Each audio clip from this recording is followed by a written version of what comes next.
అదిరిపడి ఆగాల పిడుగైనా నేనడుగేస్తే తెలుగు సినిమాని చూసి ప్రపంచం మొత్తం ఉలికి పడే రోజు, రామ్ చరణ్ రూపంలో తెర మీద అద్భుతాన్ని చూసి హాలీవుడ్ సైతం అదిరిపడే రోజు ఇంకెంతో దూరంలో లేదు. ఆ రోజు పెద్ది బల్ల గుద్ది రికార్డులు బద్దల కొట్టి మరి నిరూపించుకునే రోజు జూన్ 4, 2026. ఆ రోజు మొదలు మీ జోరు, మీ హుషారు ఎవ్వరు ఆపలేరు అని ఘంటాపదంగా తెలియజేస్తున్నాను. రాబోయే ఆ విజయ బేర్ని విజిల్స్ రూపంలో వినిపించడానికి విజయవాడ గడ్డకి, విజయవాడ నడి బొడ్డుకి విచ్చేసిన అభిమానులందరికీ, ఊరి నుంచి ఇక్కడికి ఉరుక్కుంటూ వచ్చిన ప్రతి ఒక్కరికి ఈ ఊపిరి సాక్షిగా వందనాలు అర్పిస్తున్నాను. నేను రాసిన పాట వేలాది మంది ముందు ఏఆర్ రెహమాన్ గారు ఎలుగెత్తి పాడడం, రామ్ చరణ్ గారు వెండి తెర మీద విరగబడి ఆడడం, నేను రై రై రారా అని పిలిచిన, హల్లల్లల్లో అని పలకరించిన, మస్సా మస్సా అని ఉసిగొలిపిన, ఉత్సాహంగా వచ్చి ఆ పాటలకి మీరంతా నీరాజనాలు పట్టి వందల మిలియన్ల వ్యూలు అందించడం, ఒక పాటల రచయితగా ఇంతకన్నా విజయం, ఇంతకన్నా గొప్ప ఆనందం, ఇంతకు మించిన అదృష్టం ఉండబోదు అని వినయంగా మీకు తెలియజేసుకుంటున్నాను. ఇవన్నీ కూడా నాకు ఒకే ఒక్క సినిమాతో అందించింది ఆ ఒకే ఒక్కడు. అతను ఎవరో కాదు, ఒక క్రాస్ ఓవర్ అథ్లెట్. కాగితం మీద కథ రాయడం, తెర మీద ఆ కథని తీయడం అన్న 2 ఆటల్ని ఒకే చోట ఒకే సమయంలో ఆడిన ఆ క్రాస్ ఓవర్ అథ్లెట్ మరెవరో కాదు, ఈ చిత్ర దర్శకుడు బుచ్చిబాబు సానా గారు.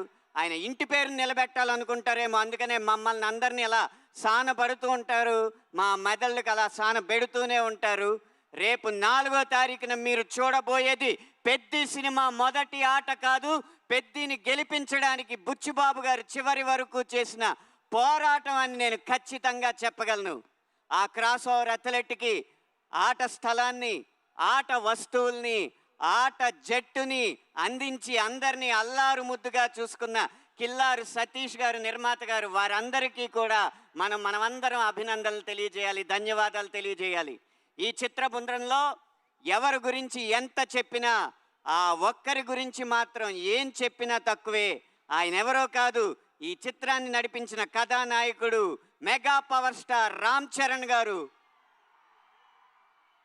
గాయాల పాలైన షూటింగ్లో పాల్గొన్న ఆయన అంకిత భావం, మాలలో ఉన్నా సరే మల్ల యోధుడిగా తన శరీరాన్ని మలుచుకున్న ఆయన కష్టం, వాటెనకాలన్న కథలు వింటూ ఉంటే మీకొక్కొక్కరికి రోమాలు నిక్కపొడుచుకోవడం ఖాయం. కానీ ఈ సినిమాకి రామ్ చరణ్ గారి కంటే పెద్ద హీరో ఉన్నారు. అవును, మీరు వింటున్నది నిజమే. ఈ సినిమాకి రామ్ చరణ్ గారి కంటే పెద్ద హీరో ఎవరో కాదు, ఈ పెద్దిగాడి కథ కొండరాళ్లనే కండరాళ్లుగా మార్చి ఆడి పోరాడి కండాల్ని కదిలించిన పెద్దిగాడి కథ. మీరు టీజర్లో నిదర్శనం చూసే ఉంటారు.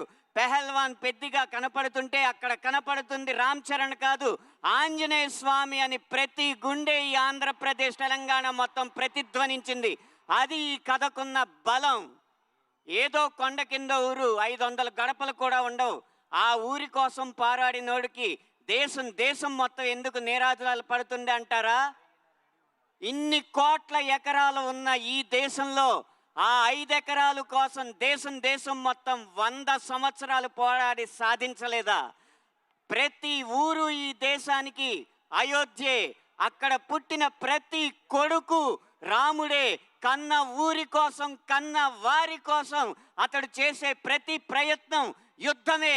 ఆ పోరాటంలో అతన్ని ప్రేమించి అతని వెనక నిలబడ్డ మీలాంటి ప్రతి ఒక్కడు హనుమంతుడే, బలవంతుడే, భగవంతుడే. కాబట్టి ఈ పెద్ది కేవలం పైకి సినిమా కథలా కనిపిస్తున్నా ఈ పెద్ది కొండ కిందూరి రామాయణం. ఆ రామాయణం ఎంత కాలం నిలిచిందో ఈ పెద్ది కథ కూడా కాలాల పాటు నిలిచి సంవత్సరానికి 10 విజయాలు కాకుండా 10 సంవత్సరాలకి ఒకసారి వచ్చే సినిమాగా ఈ పెద్ది నిలిచిపోతుందని బల్లగుద్ది మరీ చెప్తూ, మండే గుండె నీలో లేదంటే కాలు చెయ్యి ఉన్నా లేనట్టే, నీకు నెగ్గే నైజం అర్థం కానట్టే. ఇది పెద్ది సినిమా ఇచ్చే సందేశం. ఇంతటితో నా మాటలు సమాప్తం. ధన్యవాదాలు. Thank you so